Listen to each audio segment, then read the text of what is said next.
which home improvement projects bring you the best return on investment. That's what we're going to talk about today. So if you like it, give it a thumbs up or subscribe to the channel. Either way, we do appreciate it.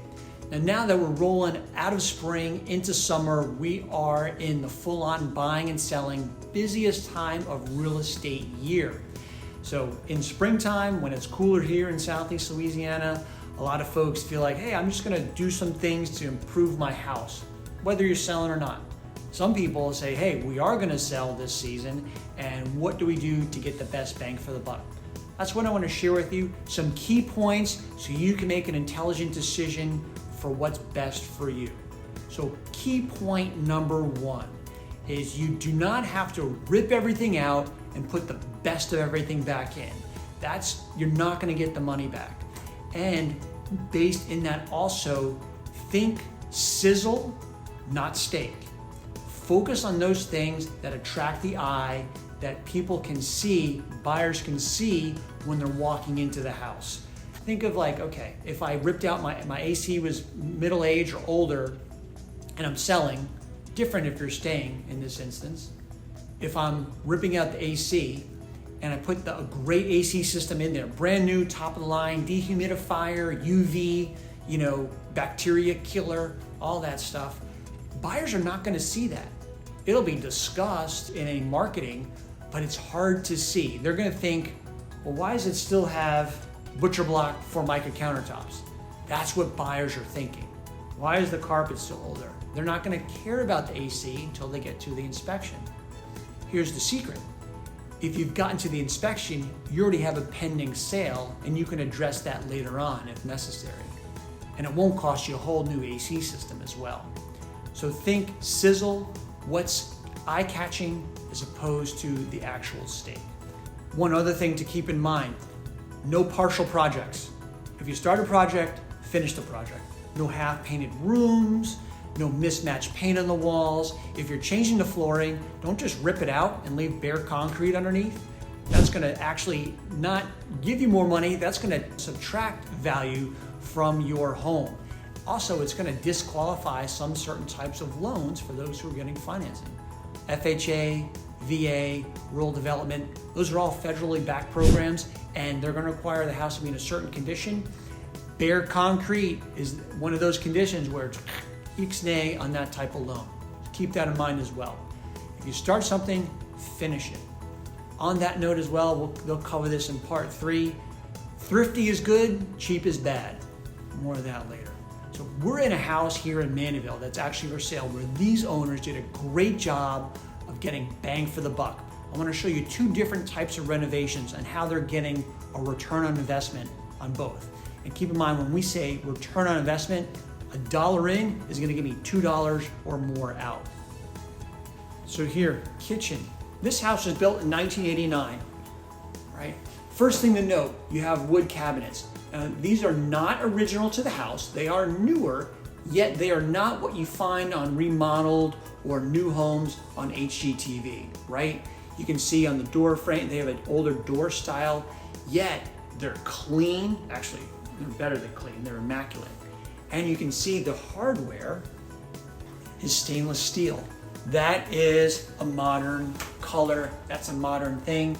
They went ahead and did the hinge as well. If you're changing hardware, don't just go for the handle or the knob, do the hinges. It makes it more homogeneous. It's just more appealing and it shows that you didn't go cheap. Door hardware is thrifty. I didn't have to rip out all the cabinets, I changed the hardware.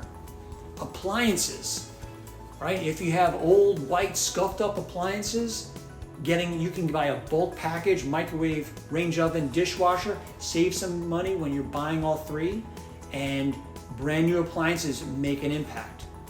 Notice here, granite counters. This house was built in 1989. It did not have granite counters at the time. These people installed these counters for their own personal enjoyment, okay? Some people will do that, like I said, spring cleaning, I just want to do some things for myself. This is a great way to invest money. And it doesn't have to break the bank. It really doesn't. Also, when you do counters, you get an undermount sink typically and new kitchen faucet hardware. So all economic without, again, ripping everything out. They didn't have to do the cabinets. They didn't get rid of the fur down. Very clean, very functional, very nice kitchen, right? We're gonna go to a different part of the house. So if your home is, if this home was built in 89, if everything in this house was original to 1989, it would not be listed or selling for the price that it is. It would be tens of thousands of dollars less. A couple other things to note: economic door hardware, we mentioned cabinet hardware. They changed the hinges as well. Economical way to make an improvement: clean paint, right? Baseboards not scuffed up. Door trim in great shape. Just everyday living, you're carrying something, boom, you bang the door and you take a chip of paint out.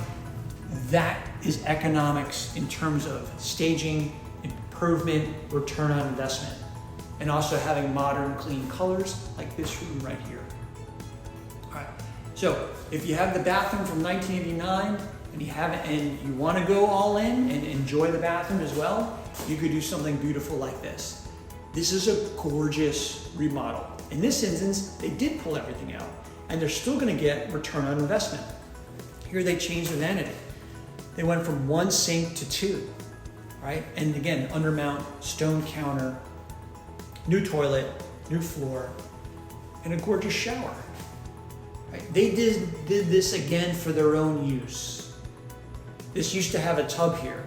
Could they have just left the tub and then refinished around there, like with the same type of tile? They could have, and refinished the color of the tub, totally.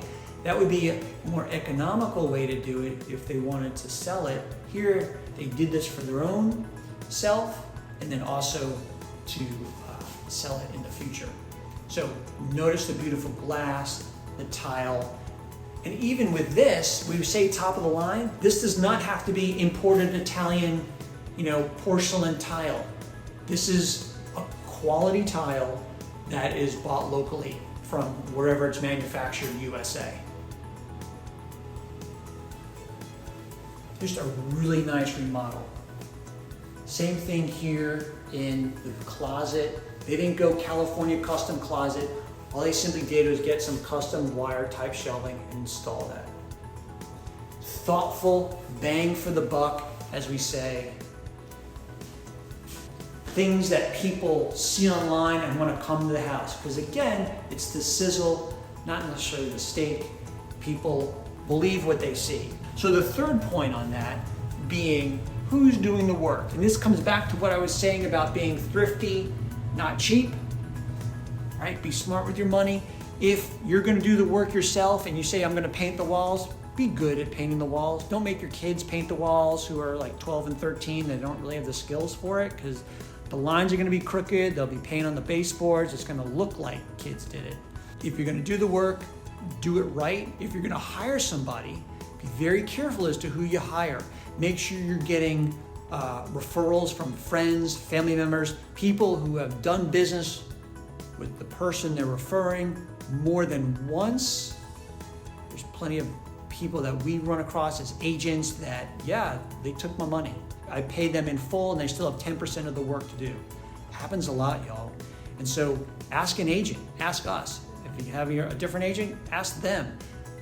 Agents are gonna know, because the longer we do this, we realize that person's not good, they're not on the list. We have a list of approved people, a short list of people we know, like, and most importantly, trust, that are gonna do a good job for our clients, and they're gonna be honest. That's the most important thing. So a good agent is gonna have a list of people that you can trust, because that contractor or handyman is gonna want more business in the future from said agent. So they're gonna take care of you.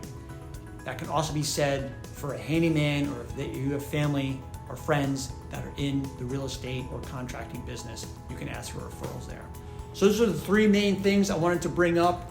Of course, location and comparables are gonna have an effect on the projects that you do for your home. So if you want some more deeper insight, feel free to contact us. You can call, text, email. Even if you're not looking to sell, all right, we're happy to just share that information with you, share our experience in terms of where you're gonna get the best bang for your dollar.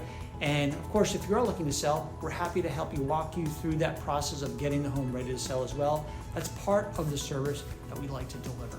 So thank you so much for tuning in. We'll see you next time. Take care. Bye-bye. My name is Blake DeBott. I'm with Magnolia Home and Auto. Living in the Gulf South means we must always be prepared for the possibility of a hurricane arriving with little warning. To ensure you're ready in case a storm heads our way, here are a few essential tasks to be handled beforehand. Number 1. Review your insurance policy. Double check that your policy is active and hasn't been canceled. Sometimes cancellation notices can get lost, leaving you without coverage. Confirm that your policy is in place and has been paid. Take the time to understand your coverages and deductibles, and don't hesitate to discuss any uncertainties with your agent. Number 2, gather important documents. If you have flood or homeowners insurance, make sure you have copies of the policy's declaration page. Be sure to take these documents with you if you have to evacuate. Number 3, keep contact information handy. Obtain direct contact numbers for your insurance carrier so you can file a claim if necessary. During a storm, power outages may make it difficult to reach your agent, so having the carrier's contact information on hand will help you start the claims process promptly. Number 4, document your belongings. Prior to a hurricane's arrival, take video and photos of your home and its contents. This documentation should include all interior furniture, electronics, clothing, and other valuables. Don't forget to capture the entire exterior of your home, including the roof's condition, as well as any detached structures. By completing these tasks in advance, you can better protect yourself and your property in case of a storm. Being prepared ensures a smoother claims process and gives you peace of mind during uncertain times. If you have any questions, don't hesitate to reach out via phone or email, and stay safe.